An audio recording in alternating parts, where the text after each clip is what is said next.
ಎರಡು ಬಾಗಲಕೋಟೆ ದಾವಣಗೆರೆ ಎರಡು ಕ್ಷೇತ್ರಕ್ಕೆ ಜಿದ್ದಾಜಿದ್ದಿನ ಫೈಟು ನಡೀತಾ ಇದೆ. ಇವಾಗ ಅಲ್ಲಿ ಎಲೆಕ್ಷನ್ ಯಾವ ತರ ಅಂದ್ರೆ ಕುಟುಂಬ ರಾಜಕೀಯ ಮಾಡ್ತಾ ಇದೆ ಕಾಂಗ್ರೆಸ್ ಅಂತ ಒಂದು ಕಂಪ್ಲೇಂಟ್ ಇದೆ ಆ ಪಕ್ಷದ ಮೇಲೆ. ಸಾಮಾನ್ಯವಾಗಿ ಉಪಚುನಾವಣೆಗಳು ಯಾವಾಗಲೂ ರಾಜ್ಯದಲ್ಲಿ ಯಾವ ಸರ್ಕಾರ ಇರುತ್ತೋ ಅದೇ ಪಕ್ಷಕ್ಕೆ ವೋಟ್ ಹಾಕ್ತಾರೆ ಜನ.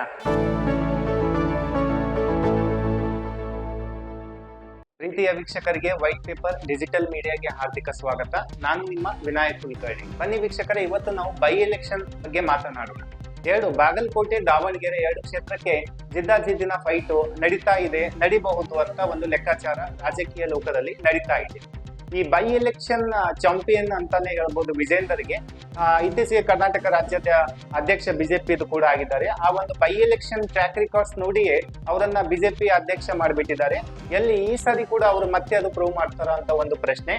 ಶಾಮನೂರು ಶಿವಶಂಕರಪ್ಪನವರು ಒಬ್ಬ ಸೀನಿಯರ್ ಲೀಡರ್ ಅನ್ನ ಇಡೀ ರಾಜ್ಯ ಕಳ್ಕೊಂಡು ರಾಜಕೀಯದಲ್ಲಿ ತನ್ನದೇ ಆದ ಪ್ರಭಾವವನ್ನು ಬೀರಿದ್ರು. ಅದು ಎಸ್ಪೆಷಲಿ ಹ್ಯೂಜ್ ಲಾಸ್ ಕಾಂಗ್ರೆಸ್ಸಿಗೆ ಆಗಿತ್ತು. ಇವಾಗ ಅಲ್ಲಿ ಎಲೆಕ್ಷನ್ ಯಾವ ತರ ಅಂದ್ರೆ ಕುಟುಂಬ ರಾಜಕೀಯ ಮಾಡ್ತಾ ಇದೆ ಕಾಂಗ್ರೆಸ್ ಅಂತ ಒಂದು ಕಂಪ್ಲೇಂಟ್ ಇದೆ ಆ ಪಕ್ಷದ ಮೇಲೆ. ಇಲ್ಲಿ ಮತ್ತೆ ಪ್ರೂವ್ ಮಾಡ್ತಾ ಬರ್ತಾ ಇದ್ದಾರೆ. ಮಲ್ಲಿಕಾರ್ಜುನ್ ಎಸ್ ಮಲ್ಲಿಕಾರ್ಜುನ್ ಅವರ ಪುತ್ರ ಸಮರ್ಥ ಮಲ್ಲಿಕಾರ್ಜುನ್ ಅವರಿಗೆ ಕಾಂಗ್ರೆಸ್ ಅಂದ್ರೆ ಶಾಮನೂರು ಶಿವಶಂಕರಪ್ಪನವರ ಮೊಮ್ಮಗನಿಗೆ ಟಿಕೆಟ್ ಕೊಟ್ಟಿದೆ. ಅಲ್ಲಿ ಜಾಸ್ತಿ ಜನ ಏನಂತ ಇದ್ರು ಅಂದ್ರೆ ಮುಸ್ಲಿಂ ಕ್ಯಾಂಡಿಡೇಟ್ಗೆ ಕಾಂಗ್ರೆಸ್ ಹೋಗಬಹುದು ಅಂತಾನೆ ಒಂದು ಲೆಕ್ಕಾಚಾರ ಇತ್ತು. ಬಟ್ ಈ ಎಮೋಷನಲ್ ವರ್ಕ್ ಆಗುತ್ತೆ ಅಂತ ಎಲ್ಲ ಒಂದ್ ಕಡೆ ಸಿದ್ದರಾಮಯ್ಯ ತಂಡ ಮತ್ತೆ ಶಾಮನೂರು ಶಿವಶಂಕರಪ್ಪನವರ ಕುಟುಂಬಕ್ಕೆ ಮೊರೆ ಹೋಗಿದೆ. ಇವಾಗ ಅಲ್ಲಿ ಯಾಕೆ ಅಷ್ಟೊಂದು ಟಫ್ ಬ್ಯಾಟಲ್ ನಡೀತಾ ಇದೆ? ಎಲ್ಲ ಒಂದ್ ಕಡೆ ಎಡ್ಜ್ ಬಿಜೆಪಿಗೆ ಇದೆ ಅಂದ್ರೆ ಬಿಜೆಪಿಯಿಂದ ಶ್ರೀನಿವಾಸ ದಾಸ್ ಕರಿಯಪ್ಪ ಅಂತ ಕ್ಯಾಂಡಿಡೇಟ್ ಅನೌನ್ಸ್ ಮಾಡಿದ್ದಾರೆ. ಮತ್ತೆ ಕಾರ್ಡ್ ಪ್ಲೇ ಮಾಡಿದ್ದಾರೆ ಯಡಿಯೂರಪ್ಪನವರು ಲಿಂಗಾಯತ್ ಕ್ಯಾಂಡಿಡೇಟ್ ಅಂತ. ಅಲ್ಲಿಂದ ಕೂಡ ಲಿಂಗಾಯತ್ ಕ್ಯಾಂಡಿಡೇಟ್. ಬಟ್ ಈ ಜಾತಿವಾರು ಬಂದಾಗ ಮುಸ್ಲಿಂ ಪ್ರಾಬಲ್ಯ ಜಿಲ್ಲೆ ಅದು ಆಕ್ಚುಲಿ. ಎಸ್ಪೆಷಲಿ ನೀವು ದಾವಣಗೆರೆ ನೋಡಿದಾಗ ಅಲ್ಲಿ ಏನಾಗಿದೆ ಅಂದ್ರೆ 14 ಜನ ಮುಸ್ಲಿಂ ಕ್ಯಾಂಡಿಡೇಟ್ ನಾಮಿನೇಷನ್ ಮಾಡಿದ್ದಾರೆ.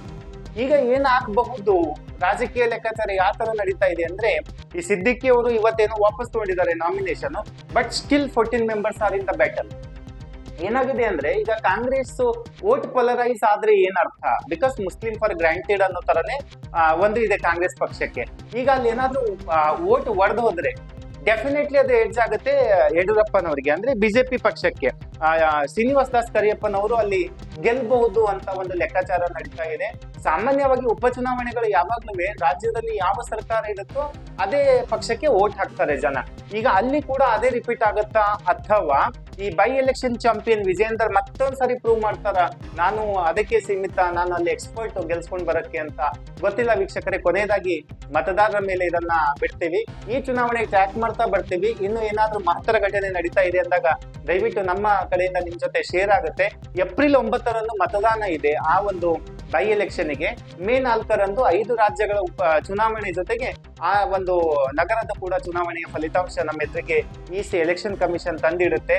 ಮತದಾರರಿಗೆ ಕೊನೆಯ ಹಂತವಾಗಿ ನೀವು ನೋಡ್ಕೊಳ್ಳಿ ಅಂದ್ರೆ ಜಾತಿ ರಾಜಕಾರಣಕ್ಕೆ ಮೊರೆ ಹೋಗ್ತೀರಾ ಅಥವಾ ಕುಟುಂಬ ರಾಜಕಾರಣಕ್ಕೆ ಮೊರೆ ಹೋಗ್ತೀರಾ ಅಥವಾ ಅಭಿವೃದ್ಧಿಯ ಪಥದತ್ತ ಯಾರು ನಿಮ್ಗೆ ಅನಿಸ್ತಾರೆ ಈ ವ್ಯಕ್ತಿಗೆ ನಾನು ವೋಟ್ ಮಾಡಿದ್ರೆ ಖಂಡಿತ ನಮ್ಮ ಒಂದು ಏನು ಜನಪರ ಕಾರ್ಯಕ್ರಮಗಳಿದೆಯಲ್ಲ ಅದು ಗ್ರೌಂಡ್ ಲೆವೆಲ್ ಬರಬಹುದು ಅನ್ನೋ ಆಲೋಚನೆಯಲ್ಲಿ ಇರೋ ವ್ಯಕ್ತಿಗೆ ದಯವಿಟ್ಟು ವೋಟ್ ಮಾಡಿ ಅಂತ ಹೇಳ್ತಾ ಇಲ್ಲಿಂದ ವಿನಾಯಕ್ ಕುಲಕರ್ಣಿ ನಿಮ್ಗೆಲ್ಲರಿಗೂ ಈ ವಿಡಿಯೋ ಇಲ್ಲಿಗೆ ನಿಲ್ಲಿಸ್ತಾ ಇದ್ದೀನಿ. ಧನ್ಯವಾದ.